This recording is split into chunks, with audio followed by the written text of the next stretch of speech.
लखीमपुर खीरी में हुई हिंसक घटना में 4 कथित किसानों, 3 भाजपा कार्यकर्ताओं, उनके ड्राइवर और एक पत्रकार की मृत्यु हो गई। एक ओर संयुक्त किसान मोर्चा के नेताओं ने पूरी घटना के लिए केंद्रीय गृह राज्य मंत्री अजय मिश्रा के पुत्र आशीष मिश्रा को जिम्मेदार ठहराया है। वहीं दूसरी ओर गृह राज्य मंत्री एवं उनके पुत्र ने इस घटना की पूरी जिम्मेदारी उपद्रवियों पर डाली है। इस पूरे मामले में आरोप प्रत्यारोप और राजनीति का सिलसिला जारी है। TFI पर आपका स्वागत है और मैं अभिनव आपको बताऊंगा लखीमपुरी घटना में क्या वास्तव में केंद्रीय गृह राज्य मंत्री अजय मिश्रा के पुत्र आशीष मिश्रा ने किसानों को सलमान खान की तरह रौंद दिया, और साथ में यह भी बताऊंगा कि इस घटना के पीछे कितनी बड़ी साजिश है। लखीमपुर खीरी में हुई इस घटना के बारे में कोई भी राय बनाने से पूर्व इस घटनाक्रम के टाइमलाइन को समझना आवश्यक है। BBC ने अपनी रिपोर्ट में बताया है कि कथित किसान नेताओं ने पहले ही उप मुख्यमंत्री केशव प्रसाद मौर्य और केंद्रीय गृह राज्य मंत्री अजय मिश्रा के घेराव की तैयारी कर ली थी।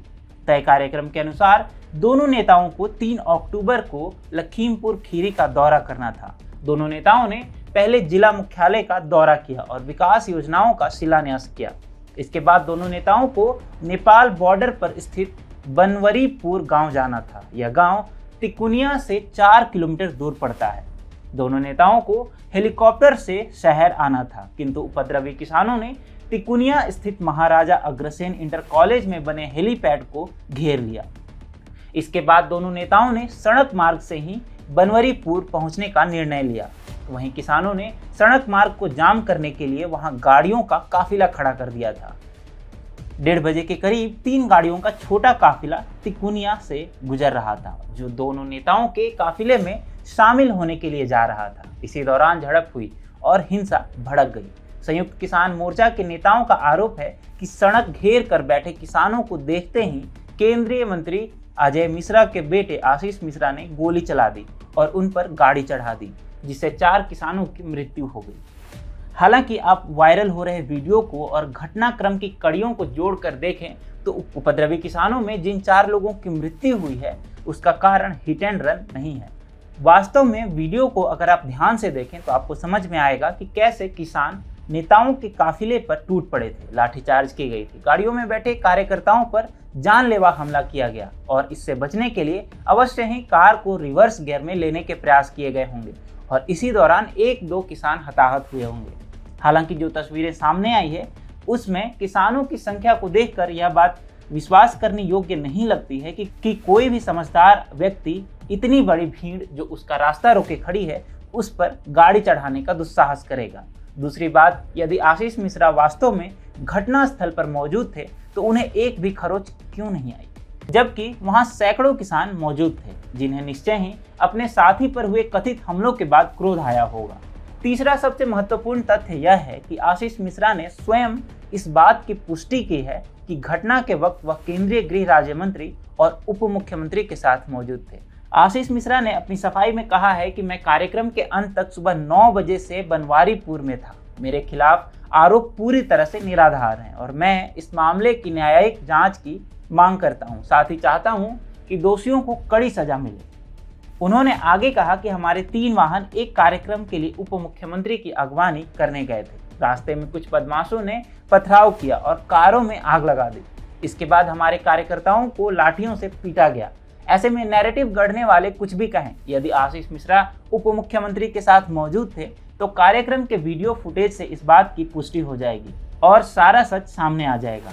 लखीमपुर खीरी की घटना के बाद सामने आ रहे वीडियो फुटेज और तस्वीरों को देखकर यह अनुमान लगाया जा सकता है कि यह हिंसा स्वतः ही स्फूर्त ना होकर योजनाबद्ध तरीके से अंजाम दी गई। पूरे दिन के घटनाक्रम को देखकर यही लगता है कि कथित किसानों ने पहले से ही योजना बना ली थी कि केंद्रीय मंत्री और उप मुख्यमंत्री के काफिले को निशाना बनाया जाएगा। लेकिन जब तक केंद्रीय मंत्री और उप मुख्यमंत्री का काफिला घटनास्थल तक पहुंचता उससे पहले ही दुर्भाग्यवश भाजपा कार्यकर्ताओं की 3 गाड़ियां घटनास्थल पर पहुंच गई। भीड़ ने गाड़ियों की कम संख्या और सुरक्षाकर्मियों की अनुपस्थिति का लाभ उठाकर उन पर हमला कर दिया।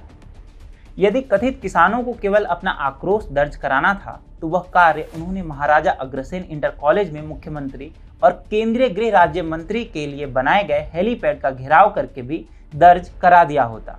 उपद्रवी किसान यही नहीं रुके, जब उन्हें इस बात की जानकारी हुई कि दोनों नेताओं का काफिला सड़क मार्ग से नेपाल बॉर्डर स्थित बनवरीपुर गांव जाने वाला है, तो उन्होंने बीच रास्ते में ही काफिले का घेराव करने की योजना बना ली।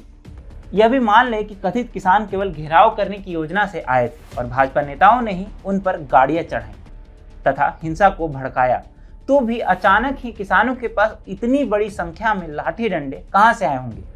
सड़क किनारे दोनों ओर घास का मैदान, हरियाली दिखाई दे रहा है। ऐसे में इतनी बड़ी संख्या में पत्थर कहां से आ गए होंगे।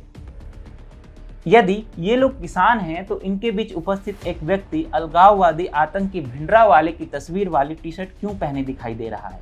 सबसे बड़ा प्रश्न यह है कि जब विरोध प्रदर्शन केंद्रीय नेतृत्व के प्रति जताना था, तो पार्टी के कार्यकर्ता और पत्रकारों को पीटकर हत्या करने का क्या औचित्य था। उन्हें बीच रास्ते में रोकने का भी क्या औचित्य था। लखीमपुर खीरी की घटना पूरी तरह से सुनियोजित हिंसा प्रतीत होती है, जो शायद भाजपा नेता को निशाना बनाने के उद्देश्य से अंजाम दी गई। इस घटना से राजनीतिक साजिश की गंदी बू आती है, जिसके कारण प्रदेश में अस्थिरता का माहौल पैदा किया जा सके। यह बहुत ही शर्मनाक है कि इस मामले में केवल भाजपा को निशाना बनाने के लिए मीडिया पोर्टल्स और नेता मामले को तोड़ मरोड़ कर पेश कर रहे हैं, जिसमें कांग्रेस और सपा सबसे आगे है। अगर आशीष मिश्रा दोषी हैं तो जांच को बिना बाधित किए रिपोर्ट का इंतजार होना चाहिए और जो भी दोषी हो उसे कड़ी से कड़ी सजा का प्रावधान किया जाना चाहिए।